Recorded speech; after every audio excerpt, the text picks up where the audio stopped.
سامعین ناظرین، infection control society آپ کی صحت کے لیے، آپ کی آگاہی کے لیے اور آپ کو بیماریوں سے بچانے کے لیے، بیماریوں کے مسائل سے بچانے کے لیے مضامین آپ کی سماعت کے لیے پیش کرتی ہے۔ ڈائبٹیز ورلڈ ڈے کے حوالے سے مضامین آپ کی سماعت کے لیے پیش کیے جا رہے ہیں تاکہ آپ اس مرض سے بچ سکیں اور اپنی فیملی کے جو افراد اس سے متاثر ہو چکے ہوں ان کے بھی مسائل حل کر سکیں۔ کھانے کے بارے میں ہم آپ کو مشورہ دے رہے تھے کہ چاول ابلے ہوئے ہوں اور بریانی پلاؤ سے پرہیز کریں، گھی دیسی ہو یا عام ہو اس سے اجتناب برتیں۔ مکھن مایونیز سے بھی مناسب نہیں ہے۔ دودھ جو صحت اور کیلشیم ہڈیوں کے لیے ضروری ہے اس کا باقاعدگی سے استعمال کریں، لیکن یاد رہے کہ بغیر بلائی والا دودھ ہو۔ اور دہی اور لسی وغیرہ بھی استعمال کی جا سکتی ہے۔ بازار کا دہی استعمال نہ کریں۔ گوشت میں مچھلی یا مرغی کا گوشت کم مقدار میں لیں۔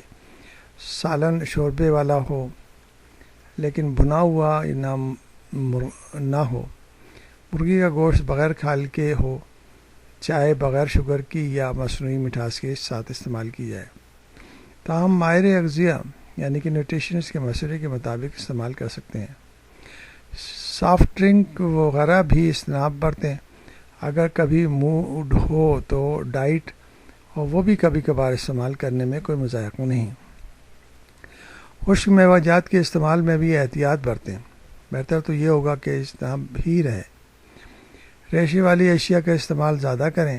بعض سبزیاں، دالیں، اسپغول کی بھوسی، کھیرا، ککڑی، سلاد وغیرہ، اس سے پیٹ میں خالی پن کا احساس نہیں ہوگا۔ قبض یا کانسٹیپیشن کے امکانات بھی کم رہیں گے۔ نیز وزن بھی نہیں بڑھے گا۔ کھانے میں نمک کی مقدار کم ہو۔ واضح رہے یہ تمام ہدایات عمومی ہیں۔ انفرادی حالات میں کے تحت ماہر اغذیہ یعنی کہ نیوٹریشنسٹ کا مشورہ حتمی ہوگا۔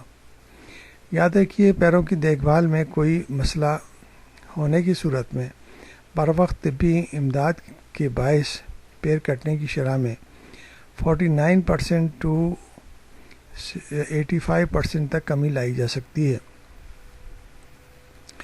ڈائبٹیز کے مریض کبھی ننگے پیر نہ چلیں، نامناسب اور تنگ جوتا یا چپل نہ پہنیں۔ نیز جوتے یا چپل کا انتخاب شام یا رات کے اوقات پہ کریں اور شروع میں 1.5-2 گھنٹے سے زیادہ استعمال نہ کریں۔ گرم پانی سے پیر دھوئیں۔ سردی میں نیم گرم پانی استعمال کریں جس کا درجہ حرارت کوئی اور جانچیں یا اپنی کوہنی کی مدد سے جانچیں۔ انگلیوں کے بیچ میں حصے کو خشک رکھیں۔ موزے اونی یا سوتی استعمال کریں۔ پیروں کی سکائی نہ کریں، خصوصاً ہیٹر یا انگیٹھی کے طرف پاؤں نہ کریں۔ ناخن سیدھے کاٹیں، کونے فائل کریں لیکن کھال ہرگز نہ نوچیں۔ کوئی بھی مسئلہ ہو تو فوراً ماہرین سے رجوع کریں۔ ایک پرانی کہاوت ہے کہ آدمی کے کان کا درد اس کے نزدیک افریقہ کے بھونچال یا زلزلے سے بھی زیادہ اہمیت رکھتا ہے۔ یاد رکھیے چاہے کوئی بھی تکلیف ہو، کوئی بھی عارضہ ہو، وہ متعلقہ فرد کو زندگی کو اجیرن اور اذیت ناک بنا دیتا ہے۔ لہٰذا معمولی سی بھی تکلیف نظر انداز نہ کریں اور اپنے مالج سے مستقل رابطے میں رہیں۔ ڈائبٹیز کے بارے میں معلومات کا سلسلہ ہم نے جاری رکھا تھا اور اس کے بارے میں جو ورلڈ ہیلتھ ڈے کے حوالے سے ہم آپ کو معلومات دے رہے تھے اس پہ عمل کرتے ہوئے آپ اپنے آپ کو، اپنے فیملی کو اور جن افراد کے اندر یہ مسائل پیدا ہو چکے ہیں ان کی صحت کو بہتر رکھ سکتے ہیں۔